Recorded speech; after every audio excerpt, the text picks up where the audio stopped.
ನಮಸ್ಕಾರ ವೀಕ್ಷಕರೇ, ಮಹಾಯುದ್ಧ ನ್ಯೂಸ್ಗೆ ಸ್ವಾಗತ.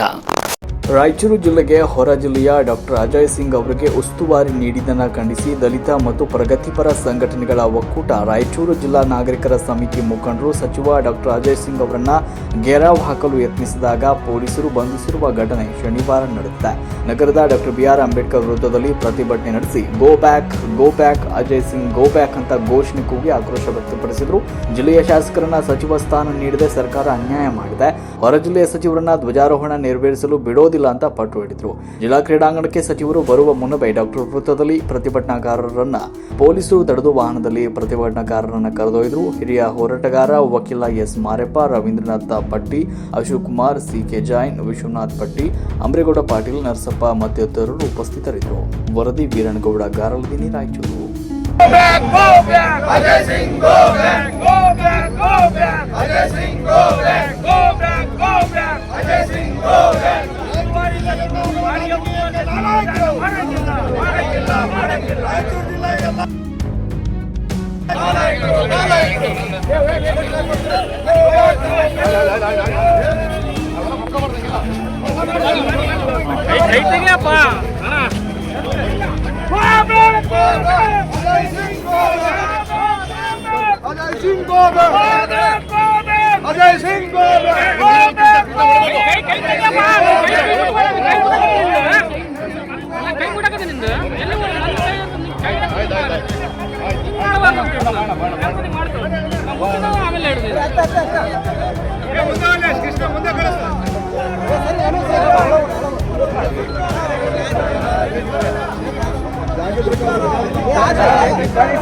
Ajay Singh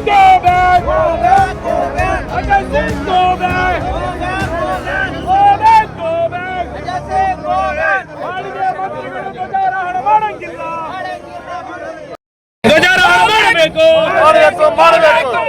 Ajay Singh go back! Ajay Singh go back! Congress ಸರ್ಕಾರಕ್ಕೆ!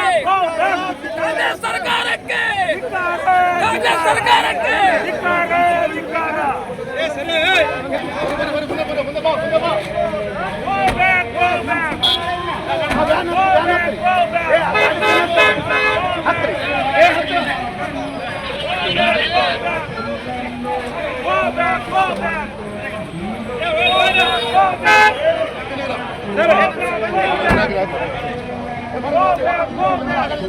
ಇಲ್ಲೇ ಮಾಡಿ ಯಾಕೆ ಮಾಡುವುದಿಲ್ಲ? 4 ಜನ ವಿಧಾನ ಪರಿಷತ್ತಿನ ಸದಸ್ಯರು, 4 ಜನ MLAಗಳು ಇಷ್ಟು ಇಟ್ಕೊಂಡ್ಬಿಟ್ರು, ನೀವು ಯಾಕೆ ಮಾಡುವುದಿಲ್ಲ?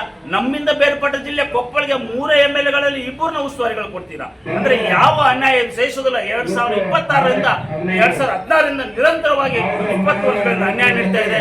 ಇದನ್ನ ಖಂಡಿಸ್ತೀವಿ. ಒಟ್ಟಾರೆ ಉಸ್ತುವಾರಿ ಸಚಿವರು ಧ್ವಜಾರೋಹಣ ಮಾಡೋದು ಬೇಡ. ಧ್ವಜಾರೋಹಣ ವಿರೋಧಿಗಳಲ್ಲ, ಧ್ವಜಾರೋಹಣ ಸ್ವಾಗತ ಮಾಡ್ತೇವೆ. ಧ್ವಜಾರೋಹಣ ವಿರೋಧಿಗಳಲ್ಲ, ಉಸ್ತುವಾರಿಗಳು ಧ್ವಜಾರೋಹಣ ಮಾಡಬಾರದು. ಜಿಲ್ಲಾಧಿಕಾರಿಗಳು ಮಾಡಲಿ, ಇಲ್ಲಾಂದ್ರೆ ನಮ್ಮ ಉಸ್ತುವಾರಿಗಳು ಮಾಡಬೇಕು. ಈ ಅನ್ಯಾಯನ ಸಹಿಸೋದಿಲ್ಲ, ಖಂಡಿತವಾಗಿ ಹೇಳ್ತೀವಿ. ಈ ವಿಷಯದಲ್ಲಿ ಮುಖ್ಯಮಂತ್ರಿ ಡಿ.ಕೆ. ಶಿವಕುಮಾರ್ ತಕ್ಷಣ ಉಸ್ತುವಾರಿ ಸಚಿವರನ್ನ ಇಲ್ಲ, ಆಮೇಲೆ ನಮ್ಮ ಜಿಲ್ಲೆಗೆ ಸಚಿವ ಸ್ಥಾನ ನೀಡಲೇಬೇಕು. ಇಲ್ಲದಿದ್ರೆ ಇನ್ನು ಮುಂದೆ ಭಯಂಕರ ಹೋರಾಟ ಆಗುತ್ತದೆ. ಇಡೀ ರಾಯಚೂರು ಜಿಲ್ಲೆದಂತ ಒಂದು 10-15 ಸಾವಿರ ಜನ ಸೇರಿ ನಾವು ಇದನ್ನು ವಿರೋಧ ಮಾಡ್ತೀವಿ ಅಂತಕ್ಕಂಥ ಇದು ಮುನ್ನೆಚ್ಚರಿಕೆ ಕೊಡ್ತಾ ಇದ್ದೀವಿ.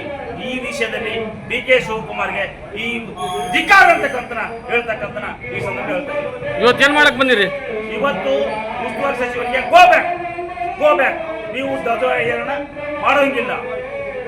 ಜಿಲ್ಲಾಧಿಕಾರಿಗಳು ಮಾಡ್ತೀರಿ ಧ್ವಜಾರೋಹಣ. ಬರೀ ಬಾಡಿಗೆ ಜಿಲ್ಲೆ ಮಂದಿಗಳನ್ನ ಬಂದು ಇಲ್ಲಿ ಅಂದ್ರೆ ರಾಯಚೂರು ಜಿಲ್ಲೆ ಬಾಡಿಗೆ ಕೊಟ್ಟಿದ್ದೀವ ನಾವು. ಬರೀ ಗುಲ್ಬರ್ಗ ನಮ್ಮನ್ನು ಆಳ್ತಾರ. ಗುಲ್ಬರ್ಗದಲ್ಲಿ 3 ಸಚಿವರು. ಯಾಕ್ರಿ ಅನ್ಯಾಯ? ಹಿಂದೆ NS ಬೋಸರಾಜ್ ಅವರು ಮಂತ್ರಿ ಕೊಟ್ರೆ ಅವ್ರನ್ನ ಕೊಡಗು ಕಳಿಸಿ ಆ ಶರಣ ಪ್ರಕಾಶ್ ಉಸ್ತುವಾರಿ ಕೊಡ್ತೀರಾ? ಯಾಕಪ್ಪ ಇಲ್ಲಿ ಇಷ್ಟೇ ಕೊಡೋದು? ನಿಮ್ಮ ಕಾಂಗ್ರೆಸ್ ಪಕ್ಷದ ಜಗಳ ನಮಗೆ ಸಂಬಂಧ ಇಲ್ಲ. ಅಭಿವೃದ್ಧಿಯ ಹಿನ್ನಡೆ ಆಗುತ್ತೆ ಅಂತಕ್ಕಂಥ ದೃಷ್ಟಿಯಿಂದ ಇವತ್ತು ನಾವು ನಿಮ್ಮನ್ನ ಕೇಳ್ತಾ ಇದ್ದೀವಿ. ಏನ್ರಿ ರಾಯಚೂರು ಜಿಲ್ಲೆಯಲ್ಲಿ ಎಲ್ಲೆಡೆ ಎಲ್ಲ ಇಲಾಖೆಗಳಲ್ಲಿ ಇನ್ಚಾರ್ಜು, ಸಮಾಜ ಕಲ್ಯಾಣದಲ್ಲಿ ಇನ್ಚಾರ್ಜು, ST ಆಫೀಸಲ್ಲಿ ಇನ್ಚಾರ್ಜು, ಕನ್ನಡ ಸಂಸ್ಕೃತಿ ಇಲಾಖೆಯಲ್ಲಿ ಇನ್ಚಾರ್ಜು. ಅಂದ್ರೆ ಇದು ಅಭಿವೃದ್ಧಿ ಆಗುತ್ತಾ? ಬರೀ ಇನ್ಚಾರ್ಜ್ ಅಧಿಕಾರಿಗಳ ಇನ್ನು ಲೆಕ್ಕ ಮಾಡ್ಕೊಂಡು ಹೋಗೋದ ಪಟ್ಟಿ ದೊಡ್ಡದಾಗುತ್ತೆ. ಅಂದ್ರೆ ಏನ್ ಅರ್ಥ ಅಂತಕ್ಕಂಥ ಇಷ್ಟೊಂದು ಕಡೆಗಣನೆ ರಾಯಚೂರು ಜಿಲ್ಲೆಗೆ ನಾವು ಸಹಿಸೋದಿಲ್ಲ ಅಂತಕ್ಕಂಥ ಬಹಳ ಖಂಡಿತವಾಗಿ ಹೇಳ್ತಾ ಇದ್ದೀವಿ. ಅವ್ರನ್ನ ಉಸ್ತುವಾರಿ ಮಾಡಿದ್ದಿಲ್ಲ, ನಿನ್ನ ಮಧ್ಯಾಹ್ನ ಉಸ್ತುವಾರಿ ಮಾಡಿಬಿಟ್ರು. ಮೊದಲು ಫ್ಲಾಗ್ ಹಾಸ್ಟಿಂಗ್ ಅಂತಲೇ ಹೇಳ್ತಿದ್ರು, ನಿನ್ನ ಮಧ್ಯಾಹ್ನದಿಂದ ಉಸ್ತುವಾರಿ ಮಾಡಿ ರಾಯಚೂರನ್ನ ಹೋಗಿ ನೀನೇ ಆಳಪ್ಪ ನಮ್ಮ ಗುಲ್ಬರ್ಗದ ಪರವಾಗಿ ಅಂತ ಕಳ್ಸಕತ್ತಾರ ಅವ್ರನ್ನ. ನಮಗೆ ಗುಲ್ಬರ್ಗ ಪರವಾಗಿ ಆಳ್ಲಿಕ್ಕೆ ಬರ್ತಕ್ಕಂಥವ್ರು ಯಾರೇ ಆಗಲಿ ಇನ್ಚಾರ್ಜ್ ಅವರು ನಾವು ಅದನ್ನು ಕಂಡೆಮ್ ಮಾಡ್ತೀವಿ.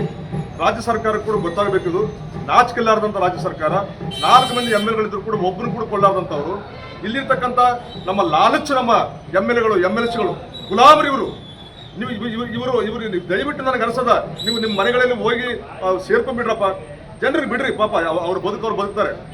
ನೀವಿರೋವರೆಗೆ, ನಿಮ್ಮ ಬಣಗಳಿರೋವರೆಗೆ ಈ ಜಿಲ್ಲೆಗೆ ಮುಕ್ತಿ ಸಿಗಲ್ಲ. ಅವ್ರ ಬಣ ಇದ್ರೆ ಅವರೇ ಬದುಕಬೇಕು, ಇವ್ರ ಬಣ ಇದ್ರೆ ಇವರೇ ಬದುಕಬೇಕು. ಮತ್ತೆ ಜನರು ಹೆಂಗೆ ಬದುಕಬೇಕು? ಜನಸಾಮಾನ್ಯರಿಗೆ ಎಲ್ಲಿಗೆ ಹೋಗ್ಬೇಕು? ಯಾವ ಬಣ ಇಲ್ಲಾರ್ದ ಮಂದಿ ಎಲ್ಲಿಗೆ ಹೋಗ್ಬೇಕು ಅವರು? ಈ ರೀತಿ ನಮ್ಮ ಜಿಲ್ಲೆಯನ್ನು ಕಂಪ್ಲೀಟು ರಾಜ್ಯ ಸರ್ಕಾರ, ಗುಲ್ಬರ್ಗದವರು, ರೈತರು, ಈ ನಮ್ಮ ಲೋಫರ್ಗಳು